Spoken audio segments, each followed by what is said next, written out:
Thank you. Good morning. And welcome to All Faiths Unitarian Congregation. My name is Michelle Gemma, and I'll be leading our service today. Here you will find a diverse and inclusive spiritual community where we welcome people with many beliefs. You can bring your whole self, your full identity, your questioning mind, and your expansive heart. At All Faiths, we have more than one way of experiencing the world and understanding the sacred. So no matter who you are, wherever you are on your spiritual journey, and no matter whom you love, you are truly welcome here. If you're visiting for the first or second time, could you just raise your hand? Okay, yeah. Well, we welcome you, and we're glad you joined us today. If you'd like to know more about All Faiths or membership, please see Fran Way at our service after our service, in our membership corner, which is just behind the folding doors. She's waving away. Or visit our website, www.allfaithsuu.org. I have a few announcements. Wednesday at 10 a.m., there'll be a 10 o'clock scholar, The Long Strange Trip. That'll be on Zoom. Thursday, Thanksgiving. Happy Thanksgiving, everyone. Office closed. Sunday at 9, there'll be News Talk with Richard Keeneland at All Faiths Sanctuary before the service. Now, if I could ask you all to please rise in body or spirit as we sing together hymn number 361, Enter, Rejoice, and Come In.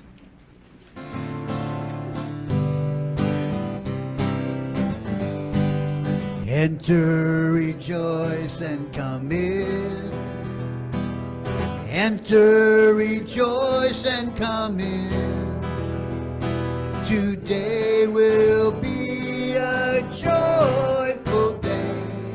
Enter, rejoice, and come in. Open your ears to the song. Open your ears to the song. Today will be a joyful day.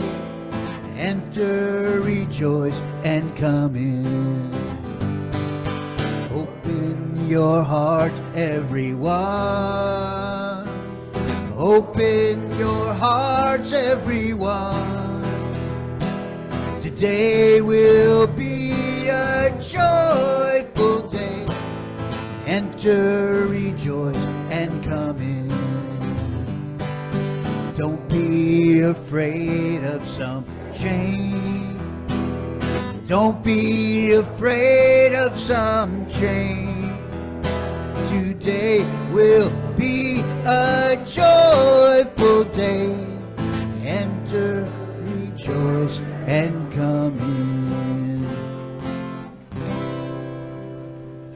Thank you. As Judy Alberta comes forward to light the chalice, please join in reciting the words in your order of service.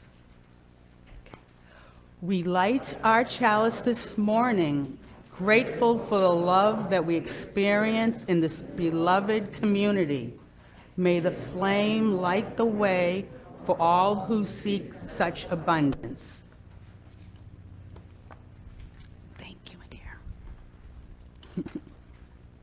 Each Sunday we light candles for the joys and sorrows we have felt and would like to share with the congregation.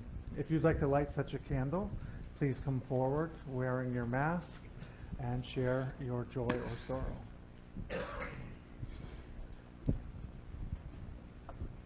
Good morning, everyone. It's a joyful day, and don't be afraid of some change. Today, I want to express my appreciation for Robert Bidney. Robert has been with us as our interim musician for the past 4 months, and he's brought great joy and spirit and creativity to all of us. And I want everyone to always remember that song, "Is the world a better place because you were born?" Mm-hmm. And it certainly was, because Robert was born and has been with us. And we welcome Carlos Garcia, who will be with us next week, when our good old friend Rabbi Diamond will be here with us. So life is good. Have a wonderful Thanksgiving.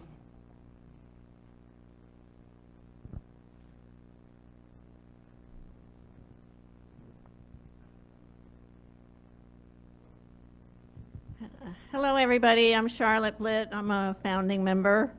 I have a few things to say. First of all, a preview of the coming attraction.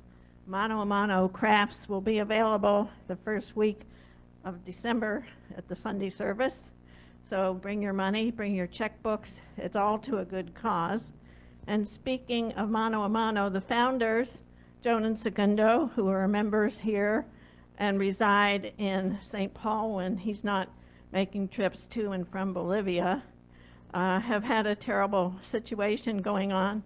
Their apartment was flooded 5 months ago from somebody up above having water issues.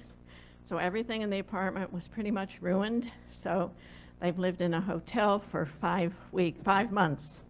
And they've just now moved back into their place.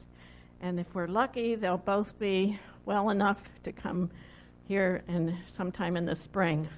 But as some of you know, Joan had polio as an infant. They met in the Peace Corps, and so we're hoping that she'll be well enough to travel. Thank you.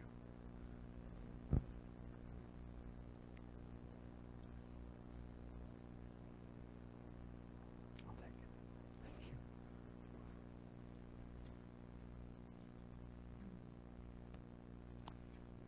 you. Would anyone like me to bring the microphone to you?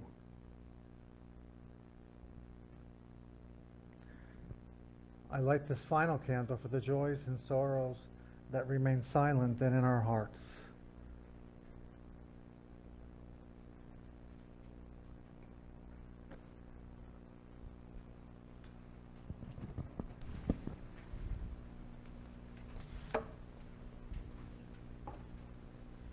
I'd like to ask everyone to close your eyes, take a deep breath, and let us turn our minds and our hearts to today's service and contemplate our blessings.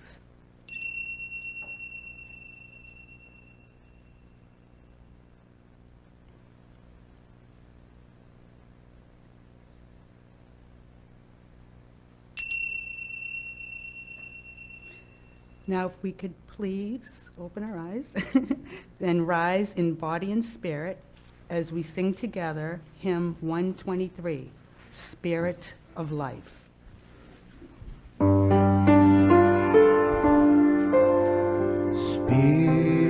Spirit of life, come unto me. Bring in my heart all the stirrings of compassion. Blow in the wind, rise in the sea, move in the hand, giving life the shape of justice. Roots hold me close, wings set me free. Spirit of life, come to me, come to me.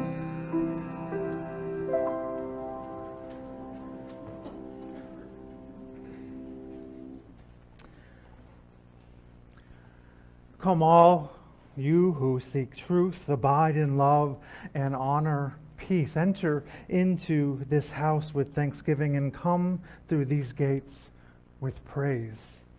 Enter into this sacred space, all of you who hunger for justice, righteousness. Through these doors, all footsteps lead to the source of our being, where we all shall be filled. It is good to be together.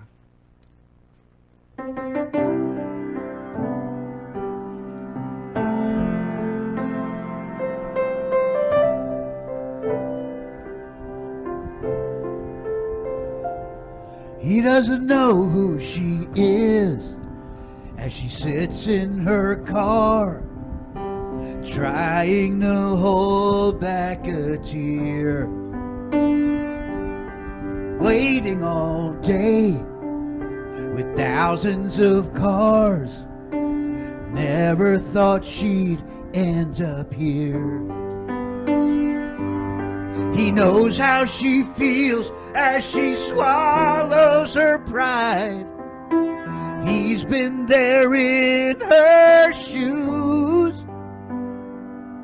She looks in his eyes, can barely say thanks as he gives her a box of food.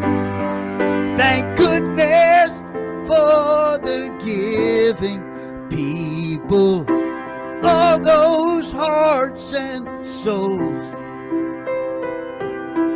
Giving's how they're living, and it's something that never gets old.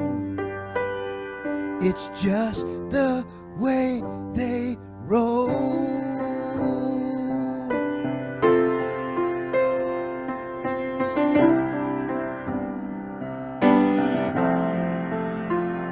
Now he's been making his meals in the back of his truck, trying to save money and time.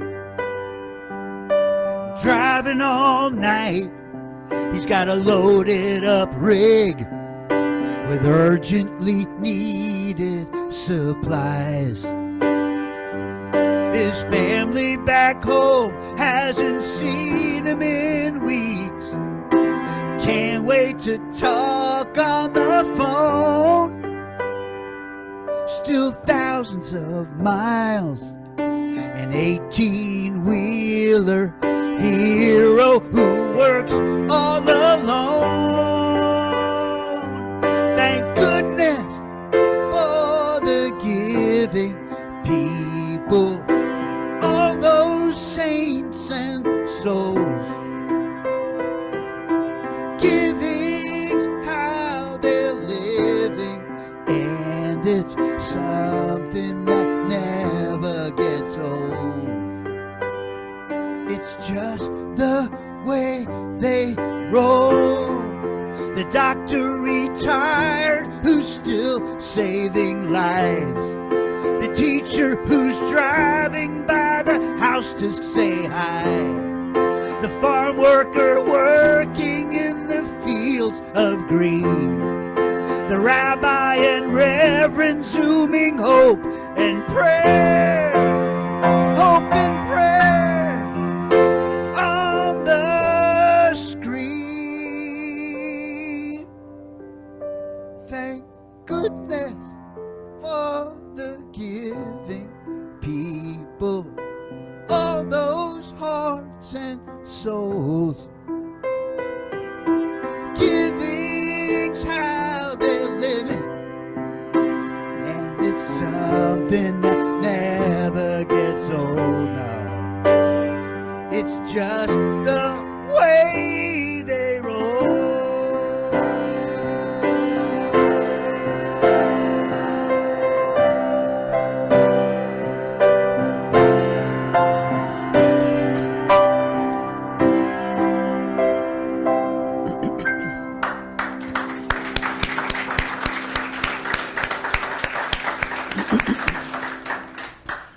Great job, Robert. The reading is A Cause for Thanksgiving by Reverend Daniel Gregori, he is the pastor of the Unitarian Universalist Society of Grafton in Upton in Grafton, Massachusetts. Living in the beautiful hill country of central Massachusetts, in the very heart of New England, it feels like history is very close to the surface, ever present and alive. History is very present with me now as we approach an anniversary in our national and religious history.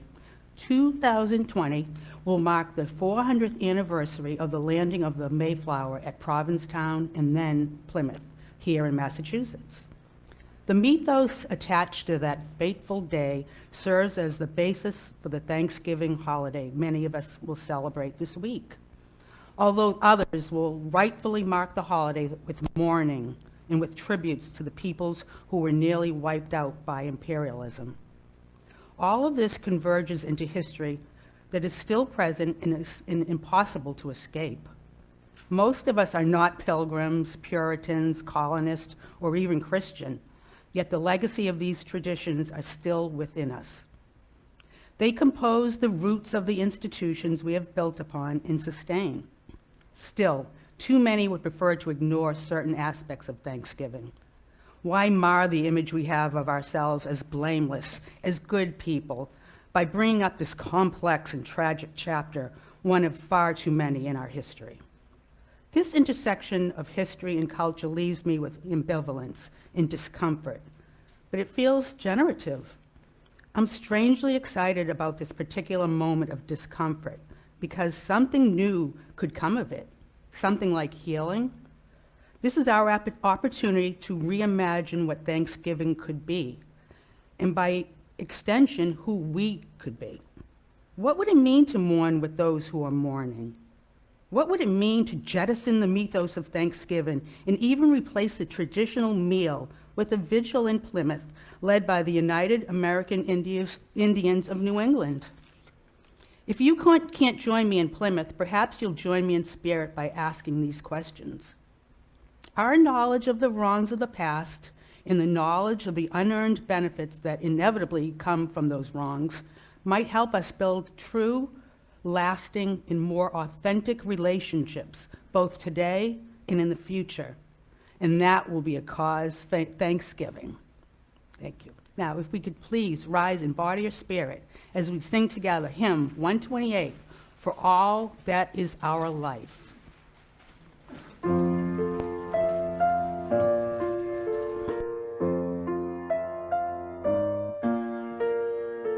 For all that is our life, we sing our thanks and praise. For all life is a gift for which we are to use to build the common good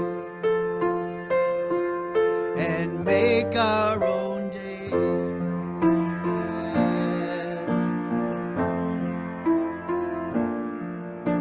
For needs which others serve, the services we give, work and its rewards, for hours of rest and love, we come with praise and thanks. For all that is our life,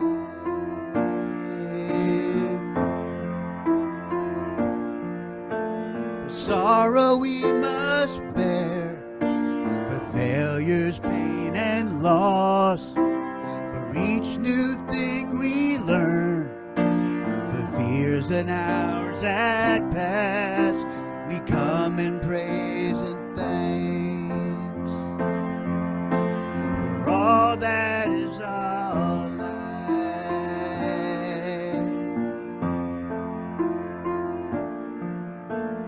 for all that is our life, we sing our thanks and praise. For all life is a gift which we are called to use to build the common good and make our own days glad.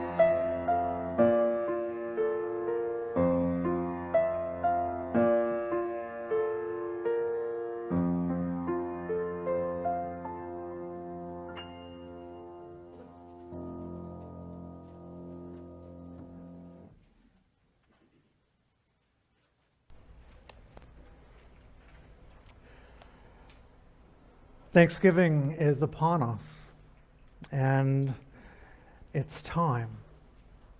It's time to talk turkey. Is it on correct? I think I put it on wrong. I'm not sure how to wear this, but don't worry, I won't wear it the whole time. Now, when we talk turkey, I know that we could debate the ethics of eating turkey, but that would only divide us. No, I think we should this morning do what unites us instead. And whether we are an herbivore or a carnivore or anything in between, the one thing we can do is join in and laugh about Thanksgiving disasters. And most people have a funny holiday cooking story about for example, the year that Mom left the innards in the turkey and cooked it anyway, how Dad added salt instead of sugar to the sweet potatoes, and how an aunt or uncle didn't thaw the turkey long enough, and everyone ate dinner at midnight. Do those sound familiar? And then there are the countless stories of food poisoning. Maybe those aren't so funny. But even if your family doesn't have its own stories, you've heard these kinds of disaster stories before. But I'm pretty sure all families have these stories. Seriously. Ask some older family members this Thanksgiving after they've eaten and perhaps had a drink. There will be some funny stories that come out. They just may not be allowed to tell them anymore or bring them up anymore. So it's 8 a.m. on Thanksgiving Day, and you just realized you forgot to thaw your turkey. What do? Well, you don't panic. You just need to call 1-800-BUTTERBALL. That number again is 1-800-BUTTERBALL. The turkey talk line is real. And yes, they really do have poultry experts standing by to help you with your last-minute snafus, flubs, and foul-ups. And if you wake up in a cold sweat at 2 a.m. thinking about salmonella or whether you can bathe your turkey with your toddler, never fear. Butterball is there for you. And it's not just about Thanksgiving. That line is open now through December to help you with those other holiday feasts as well. And when the hotline, I've done some research on this. When the hotline first opened to panic chefs in the early 1980s, a mere only six home economists responded to 11,000 calls during November and December. These days, their staff has expanded to more than 50, and they answer more than 100,000 calls on Thanksgiving Day alone. I'm afraid to analyze that increase. I am afraid of what it might tell us about ourselves. And those staff members, as you can imagine, have heard it all. They get the typical questions you expect turkey experts to get. Of course, how long will it take to thaw the turkey? How do I stuff the turkey? But then there's also the unexpected. And believe me, your too dry breast meat is nothing compared with these scenarios shared by Butterball. A man cut his turkey in half with a chainsaw. Your thought process, I'm very curious about that thought process. He cut his turkey in half with a chainsaw and wanted to know if the oil from the chain would adversely affect the turkey. And an Alabama man found a turkey from 1969 in his dad's freezer, and he asked how he should cook it. And the hotline operator suggested, go buy a new one. And guests were coming from the Bahamas, and their hostess wanted a tropical turkey with a bikini look and called the line. And the talk line operator's suggestion, place pieces of aluminum foil over strategic spots on the bird and let the exposed skin tan in the oven. And asked what state her turkey was in, the caller told the talk line operator, Florida. And how to make sure the turkey fits in the pan? A man proudly called the hotline to share his solution. You wrap the turkey in a towel, stomp on it, and break the bones and smush it into the pan. And a guest from Connecticut was coming just to baste the turkey, a caller explained. But what do I do with the guest now since the Butterball bird is already pre-basted? And where's the breast meat? Turn the bird over, the talk line operator told the caller. And a first-time Turkey Day cook rinsed his bird with dish soap, and now the suds won't stop. he was told to just next time simply rinse it and dry it with paper towels. And a woman called and said, could the turkey be slow roasted for 3 or 4 or 5 days? Because her daughter loved how the bird made the house smell. No, the talkline expert replied, turkey should be cooked just for a few hours, not over a week. And a first-time father was worried the turkey had been thawing in the refrigerator too long while his wife was in the hospital giving birth. I wonder why he wasn't in the hospital. But asked how much it weighed, the dad replied, the turkey or the baby? And among the more questionable calls the turkey experts have received, can I brine my turkey in the washing machine? These are real questions. And the family dog is inside the turkey and can't get out. And through my research, I found out that it was a Chihuahua, just in case you're wondering. And the Butterball expert did manage to help the owners get the dog out safely. And another inexperienced caller worried that her turkey wouldn't come out of the oven because she figured it was going to rise like bread does.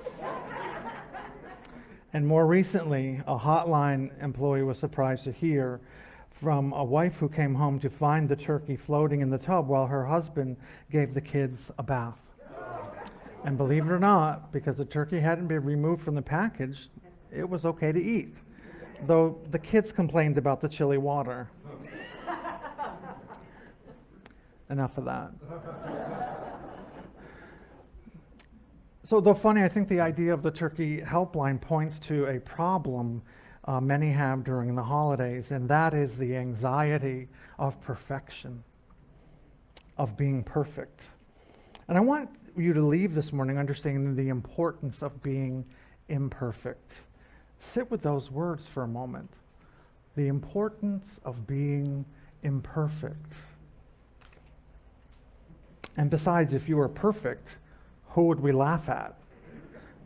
And aren't those words the importance of being imperfect, the exact opposite of what we're taught to strive for, especially during this season? So raise your hand if you're a perfectionist. Oh, come on. I've known you for a while.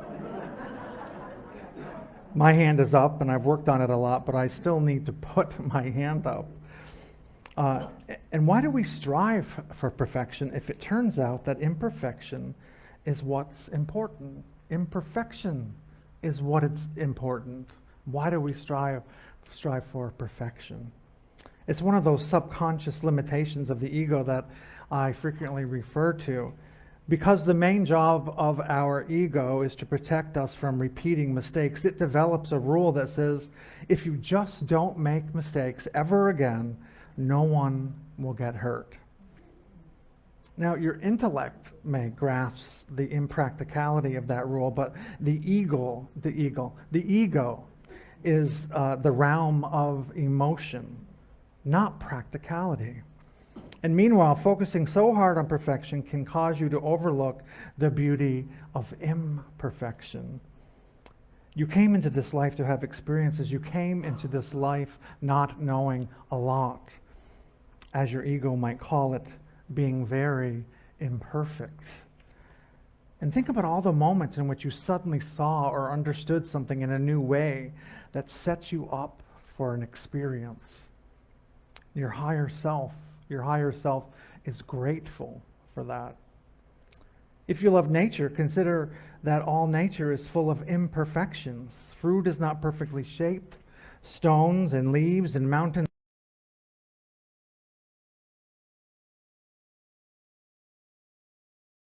Imperfection is beautiful and normal. And though understanding intellectually that imperfection is normal, I've struggled to embrace imperfection in myself. And you're probably saying, CJ, that's likely or possible, but not likely. Imperfection in you? It's funny how I could see that imperfection in others was wonderfully and human and normal, but it was more difficult to accept it in myself. And sometimes I interpreted not being perfect or right as meaning I was lacking in some way. I was less than. And if I'm really honest, the fear of rejection for not being good enough. And we talked about that last Sunday, that we are enough. But that fear of rejection for not being good enough led to a wish to be as perfect as I could be. And I failed. I wonder if you know what that's about. In truth, not being perfect brings you closer to others. Not being perfect means you are vulnerable and open. And I've learned that not trying to hide my imperfection leads to greater peace for me and brings me closer to others. And the holidays offer an opportunity to accept imperfection and let yourself be vulnerable. Take a deep breath and remember, your time and love is the most valuable gift of all. And the best thing that you can do for your family and other loved ones during the holiday season is to be present to them, fully present, and take care of yourself. And it's hard to accept that no holiday will be perfect. We all want that in some way. But it is really true that the little quirks and imperfections, those quirks and imperfections are what make each of our families unique and lovable, and our holidays perfect. Those imperfections. In her novel, The Color Purple, Alice Walker offers the perfect remedy to frustration and gloom. And two of her characters, if you remember reading the book, cross through a field of flowers every day on their way to work until one day one of them suddenly realizes that these blossoms are actually a beautiful purple color. And all throughout their lives, they had seen this gorgeous detail without ever really noticing it. And this story reminds us that we are surrounded by wonder and beauty. There are so many things to be grateful for, and this is especially true during the holiday season. There truly is infinite beauty in the details. Chances are this season is going to be far from perfect in a million tiny ways, because after all, to err is human.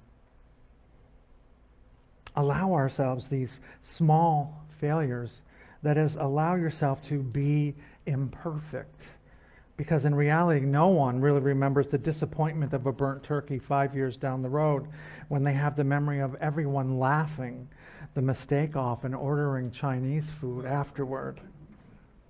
And the fact is, we really can't buy or cook or decorate our way to happiness. That lies in simply being present for ourselves, our families, our loved ones. And spending time together was what makes this season truly magical.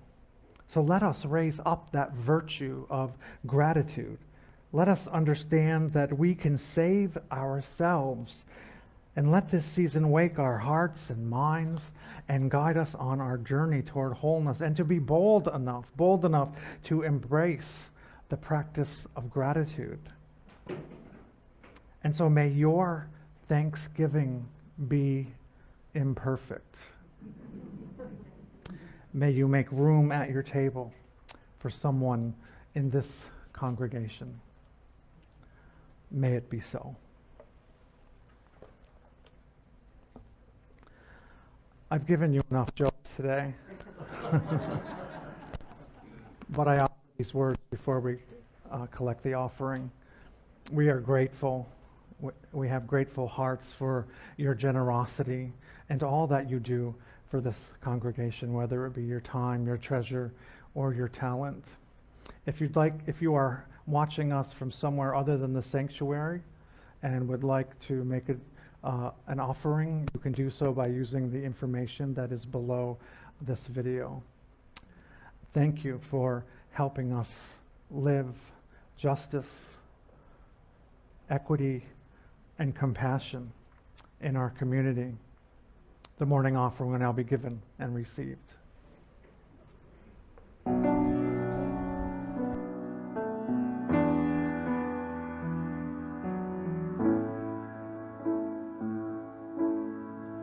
They say heroes are few and far between. and heroes are hardly ever seen. I don't believe it. Truth be told, they're the ones with hearts of gold. You look close enough, you'll find a hero next to you.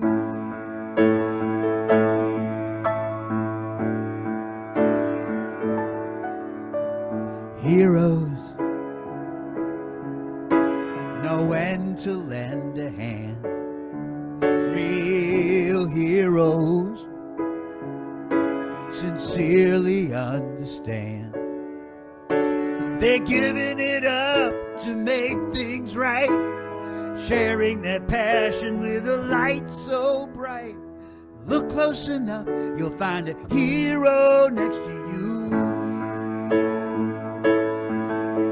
My heroes, they were fantasies and magazines, on TV shows and comic books and movie screens. But a real hero will help you find your way when you're feeling lost, no matter what the cost.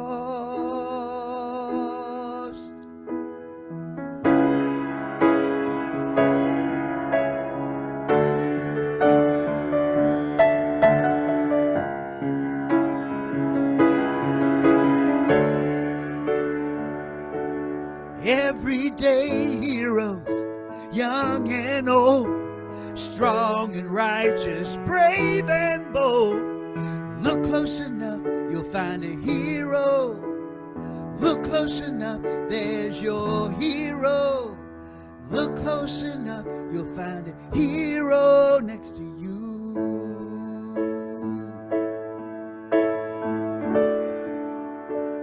Your hero's next to you.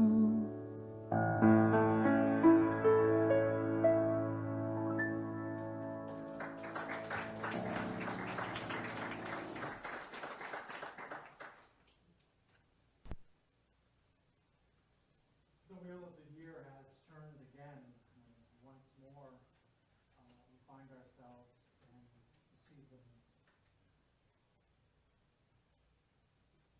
The song.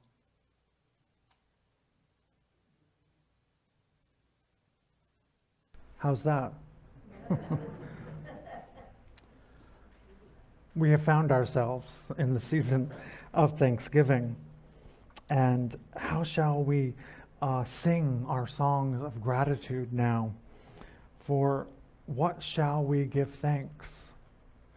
And for this moment, we give thanks for friends near and far, and for our breath, for love, for courage and clarity, for strength, delight, and laughter, and for beauty, and for the tables around which we gather, for the food we enjoy with friends, seasoned with love and with memory.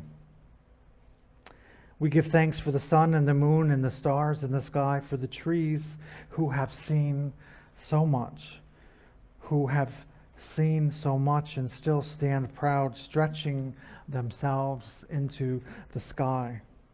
And for the bright voices of our children, for the wisdom of our elders, for actions that bless the world, for hard work that makes a difference. We give thanks for music and for art and celebration, for generosity, for compassion, for endurance, for joy, and for hope. For all of these things in this season, we give thanks. Blessed be.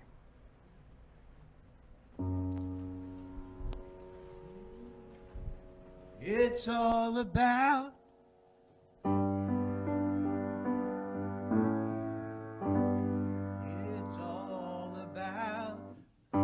love.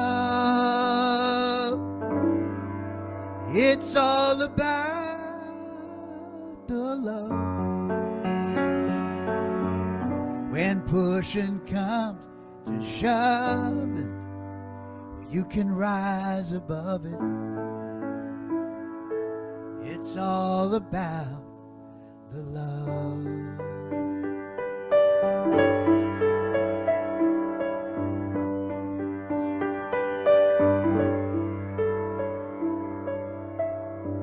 I'm not a preacher. I've never been a teacher.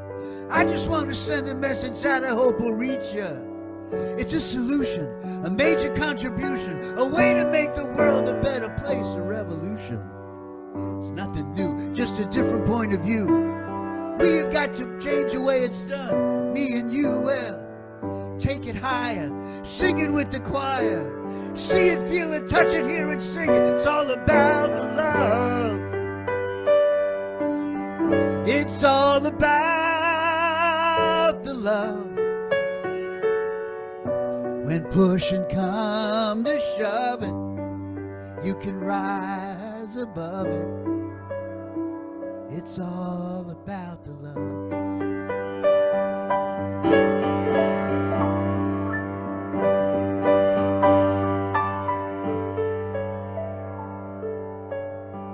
Need some embracing, spelled with uppercasing. Haters are creators of the violence we are facing. You gotta stand tall, take an upper hand, y'all. No more wishing, it's a mission. Take command, y'all. Reconcile, go the extra mile. Figure out a better route and leave it with a smile. Well, it's the right thing. Shine a brighter light brings harmony and happiness. Everybody sing. It's all about the love. When pushing come to shoving, you can rise above it. It's all about the love. Now every scripture paints a picture, teaching us that we should love one another. Yeah. Every father and every mother. Well, come on, sister, sing it with me, brother. Yeah. It's all about the love. When pushing come to shoving, you can rise above it. It's all about the love. It's all about the love, yeah. When pushing come to shoving, you can rise above it. It's all about the love.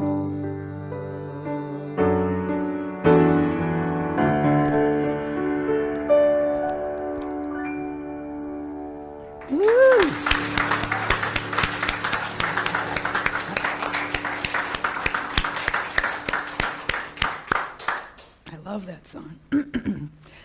Whew. We thank Reverend CJ Mc Gregor for his inspiring message today. Robert Bidney for the beautiful music you've given to us. Chantel Rhodes for our child and youth program. Regina Kilmartin on camera and Sharon Gray. Ed Elrod on sound. Joe Gayton on our sexton and our friendly greeters. It is good to be connected and to stay together in whatever way we can.